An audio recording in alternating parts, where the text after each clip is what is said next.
Hi, നമ്മളിന്ന് ക്ലിനിക്കിൽ വന്ന സമയത്ത് ഒരു ന്യൂറോരോഗമായിട്ട് വന്നിട്ടുള്ള ഒരു കുട്ടിയുടെ പാരന്റുമായിട്ട് ഇന്ററാക്ട് ചെയ്തിട്ടുണ്ടായിരുന്നു. അപ്പോൾ ആളുടെ ഫീഡ്ബാക്ക് നമുക്ക് നോക്കാം. ഫേസ് റിവീൽ ചെയ്യാൻ താല്പര്യമില്ലാത്തതുകൊണ്ട് നമ്മൾ ബ്ലർ ആയിട്ടാണ് കാണിക്കുന്നത്. മോൾക്ക് ക്രോമസോമൽ ഇഷ്യൂ ആണ്, ജെനറ്റിക് ഇഷ്യൂ ആണ്, ഒരു റയർ കണ്ടീഷൻ ആണ്, ഡബിൾ അന്യൂപ്ലോയിഡ് എന്ന് പറയും. ട്രൈസോമിയാണ്, 2 ട്രൈസോമി മിക്സ്, റയർ കണ്ടീഷൻ. അപ്പോൾ ആൾക്കുള്ള ഇഷ്യൂസ് എന്ന് പറഞ്ഞാൽ സ്പീച്ച് ഹൈലി ഡിലേഡ് ആണ്. ബാക്കിയെല്ലാം ഗ്രോസ് മോട്ടർ, ഫൈൻ മോട്ടർ ഓക്കെയാണ്. ഗ്രോസ് മോട്ടറിനൊക്കെ കുറച്ചൊരു മീൻസ് നോർമൽ കിഡ്സിനെ കമ്പയർ ചെയ്യുമ്പോൾ കുറച്ചൊരു ഡിലേ ഉണ്ട്. പക്ഷേ സ്പീച്ച് ഹൈലി ഡിലേഡ് ആണ്. ആദ്യം ഡോക്ടർ സ്പൈനൽ ഒരു സ്റ്റിമുലേഷൻ കൊടുക്കും സ്പൈനൽ കോഡിൽ. പിന്നെ അത് കഴിഞ്ഞിട്ട് കാലിൻ്റെ അടിയിൽ റിഫ്ലെക്സോളജിയുടെ മസാജിങ് ആണ് ചെയ്യുന്നത്. നമ്മൾ almost 25 to 30 days almost positive result ആണ്. നമ്മൾ ആസ് എ സ്പെഷ്യൽ കിഡ് മം നമ്മൾ എന്ത് കിട്ടിയാലും ട്രൈ ചെയ്യുന്നുള്ളൊരു സിറ്റുവേഷൻ ആണ്. നമുക്ക് അലോപ്പതി, ഹോമിയോപ്പതി, ആയുർവേദം, നമ്മുടെ വേറെ എന്ത് അസുഖങ്ങളാണെങ്കിലും നമുക്ക് അതിന് ട്രീറ്റ്മെന്റ്സ് ഉണ്ട്. ഇവരുടെ കാര്യങ്ങൾക്ക് നമുക്ക് അതിന് ട്രീറ്റ്മെന്റ്സ് ഇല്ല, തെറാപ്പീസ് മാത്രമേ ഉള്ളൂ. അപ്പോൾ ഞാൻ സ്പീച്ച് തെറാപ്പി, OT, SC എല്ലാം കൊടുത്തോണ്ടിരിക്കുകയാണ്. പക്ഷെ സ്പെഷ്യൽ കിഡ്സിന്റെ മംസിന്റെ ഗ്രൂപ്പ് ഉണ്ട്.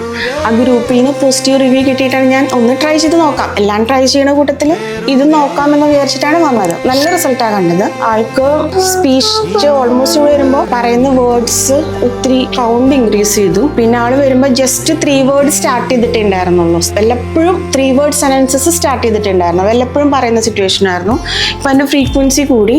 2 ദിവസം മുന്നേ ആള് 4 വേർഡ് സെന്റൻസ് സ്റ്റാർട്ട് ചെയ്തു. പിന്നെ വേർഡ്സിന്റെ ക്ലാരിറ്റി കൂടി. പിന്നെ പറയാൻ പറ്റുന്നത് ആൾക്ക് ഒബ്സർവേഷൻ, ചുറ്റുപാടുള്ള ഒബ്സർവേഷൻ, സാധനങ്ങൾ കാണുന്നത്, നമ്മളുമായി ഇന്ററാക്ഷൻ, നമ്മളുമായി പങ്കുവെക്കുന്നത്, സോഷ്യലൈസേഷന്റെ കാര്യത്തിൽ ആള് എല്ലാവരുടെ അടുത്തേക്കും ഓടി പോകുന്ന ഒരാളായിരുന്നു. ഇപ്പൊ ആൾക്ക് കുറച്ചും കൂടി സ്ട്രേഞ്ചേഴ്സിനെ കുറച്ചും കൂടി ഐഡന്റിഫൈ ചെയ്ത് ആ ഒരു ചിന്ത കുറച്ചും കൂടി ഡെവലപ്പ് ആയിട്ടുണ്ട്. ആക്ടിവിറ്റി ലെവല് കുറച്ചും കൂടി കൂടിയിട്ടുണ്ട്. നമ്മൾ പറയുന്ന കാര്യങ്ങൾ അണ്ടർസ്റ്റാൻഡ് ചെയ്യുന്നത് അതും കുറച്ചും കൂടി മെച്ചപ്പെട്ടിട്ടുണ്ട്. ഇതെല്ലാം ഈ ഒരു 25 to 30 ഡേയ്സിന്റെ ഉള്ളിൽ വന്ന ചേഞ്ചസ് ആണ്. നമ്മളെപ്പോഴും ടുവേർഡ്സ് നോർമൽ കിഡ്സിന്റെ ആ ഒരു ലെവലിലേക്ക് എത്തിക്കാൻ നോക്കുമ്പോൾ ഗ്രാഫ് എപ്പോഴും കുറച്ച് മുകളിലേക്ക് പോകുന്നു.